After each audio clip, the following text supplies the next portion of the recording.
The afternoon sun hit the Lagos lagoon like 1,000 shards of glass, flashing and burning all at once. And if you stood long enough on that bridge, you could almost forget you were human. Sandra couldn't forget. 8 months pregnant, standing on the edge with her green gown whipping in the wind, phone buzzing nonstop in her hand. She had nowhere left to go. Her husband David's face was all over the news, head down, wrists cuffed. Her company Sandhair had just lost 10 million in a single day. Reporters called her a fraud. Employees whispered about losing jobs. The board demanded her head on a silver platter. She thought maybe the water would be quiet. Maybe that was the only way to silence the noise. She put her hand on her belly, whispered "I'm sorry," and lifted one foot toward the deep. And that's when she heard it, clear as day, a voice that didn't belong to the horns or the hawkers or the angry Lagos air. "I can help you," it said. She froze. No one stood near her, yet the words pressed against her chest, firm, almost warm. "Don't kill yourself. Don't kill the baby," it went on.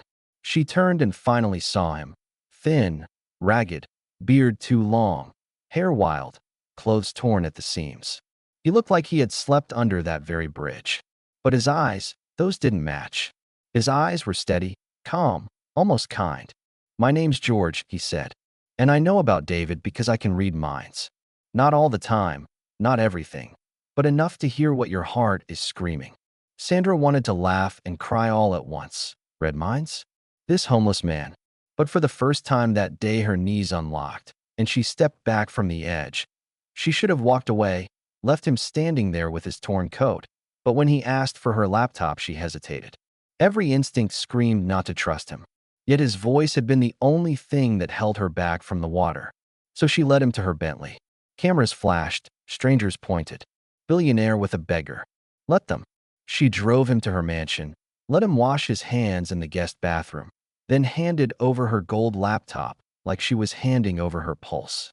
George didn't flinch. His fingers danced over the keys like they remembered music. He showed her crumbs, the stolen money broken into slices, the server talking to a ghost, a trail of code leading to somewhere it shouldn't.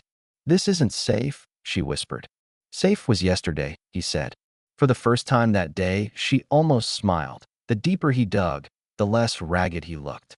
His eyes sharpened, his back straightened, his hands moved with purpose. He found notes buried in backups, silly jokes saved at odd hours, fingerprints in digital dust. And then one of them lit her memory on fire. David used to tell that same joke in college, and the only one who laughed like a goat at it was Andrew Johnson, their old friend. The one who set up their first router, toasted at their wedding, ate at their table. Her stomach twisted. Betrayal doesn't come from strangers. It comes from the ones you trust enough to hand a key.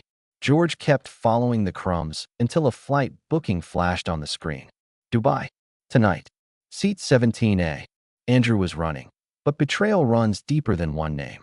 While Sandra and George fought the shadows in her files, another shadow walked inside her house. Texts buzzed on her phone. "Too late.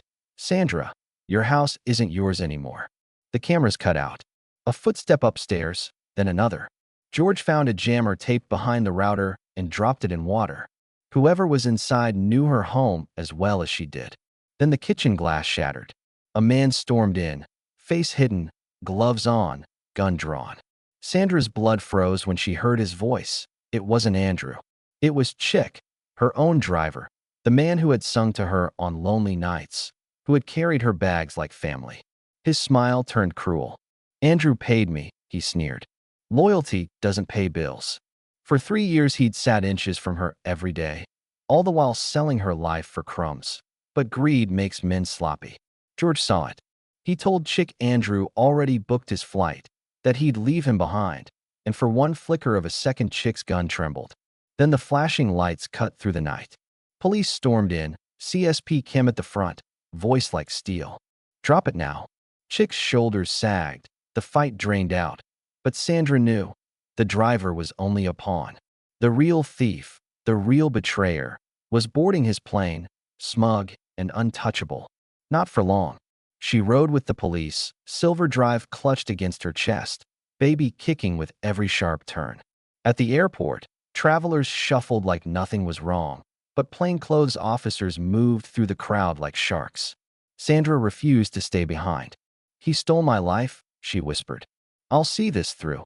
On the plane, Andrew Johnson leaned back in his seat, scrolling his phone, grinning like he'd already won. The captain's voice stalled the plane. Doors hissed open. CSP Kim stepped in with her team. "Andrew Johnson, you are under arrest." His smile collapsed. Passengers gasped. Some clapped. Some filmed. George appeared behind Kim, holding the printed trail of pride and foolishness Andrew had left behind. The goat joke, the fake card, the silly file name that tied everything together. Andrew's face turned pale as chalk. He tried to speak, but no sound came. And then Sandra stepped forward, belly round, hands trembling but eyes steady. "You betrayed David," she said. "You betrayed us all." He had no answer. They cuffed him and dragged him down the aisle as strangers cheered. For a brief moment, justice felt real. Days later, David walked free. Sandra held him so tight, she thought he might vanish again if she let go. George stood outside the court, quiet, almost invisible, as if he had already faded back into the shadows. But his words stayed with her. "This isn't the end. Betrayal leaves shadows." And maybe he was right, because that night Sandra lay awake, hand on her belly, replaying every laugh, every handshake, every smile from the people she thought she knew. Who else had keys to her life? Who else had watched her without blinking? The world clapped at Andrew's arrest. The company cheered when David returned, but Sandra knew the story was only beginning. And that's where I leave it with you. Was justice really served, or was it just one chapter closed while another darker one waits? What do you think? Was Chick just a pawn? Was Andrew the mastermind? Or is there still someone higher pulling the strings? Share your thoughts below, because sometimes the line between loyalty and betrayal is thinner than we want to believe. Sandra thought it was over. You know, like finally she could breathe again. But life doesn't give clean endings, not when betrayal cuts that deep. David was home, the company slowly patching itself back together, board members pretending they had never doubted her, employees cheering like the storm had passed. But in the quiet hours, when the lights dimmed and the baby shifted inside her, Sandra kept hearing George's words, "Betrayal leaves shadows."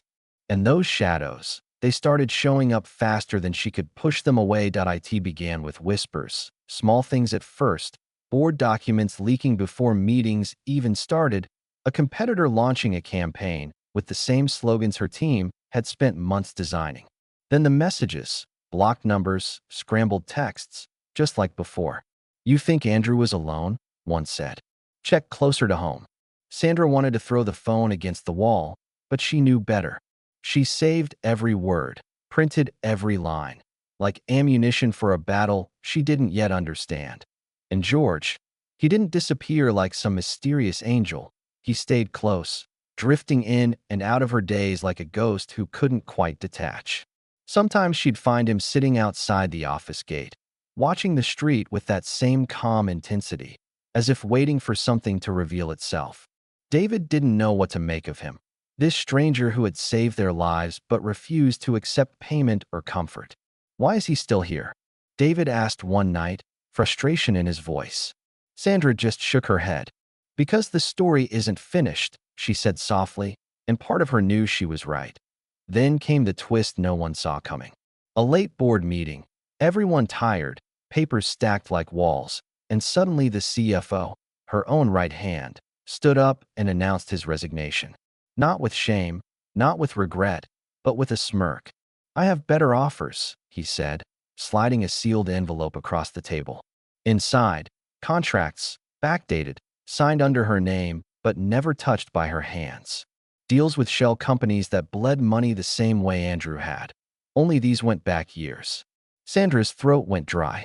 The board looked at her like wolves smelling blood. And the CFO just walked out, smug, like he'd dropped a bomb and was already savoring the fire. Sandra rushed home that night, slammed the documents onto the marble table, her voice shaking as she told George everything. He read in silence, eyes scanning, lips pressed thin. Finally he looked up. "This isn't just betrayal, Sandra," he said, his voice lower than she had ever heard. "This is war." For the first time, She saw fear in his eyes, not for himself, but for her. He tapped the papers with one finger. These signatures, they'll drag you down again. Unless we prove who forged them. And suddenly it hit her. Andrew wasn't the mastermind. He was a pawn too, clever but reckless. The real enemy was still out there, someone who had been watching for years, moving pieces like a chessboard, waiting for her to fall. You know what I mean, right? That feeling when you realize the story you thought was over is just the first act. Sandra sat back, hand on her belly, the baby kicking like a drum against her ribs, and she swore out loud. Whoever is doing this, I'll burn their mask off. David stepped into the room then, saw the fire in her eyes, and for the first time since prison, he believed her. But the lights flickered again, just like the night Andrew ran, and her phone buzzed with a new message. No threats this time, no riddles. Just two words that made her blood run cold. Next target. She looked at George. He didn't blink. He just whispered, "The game's moving again." And Sandra realized, painfully, that saving her company, saving David, that was only survival. The real fight, the one for truth, for her child's future, had only just begun.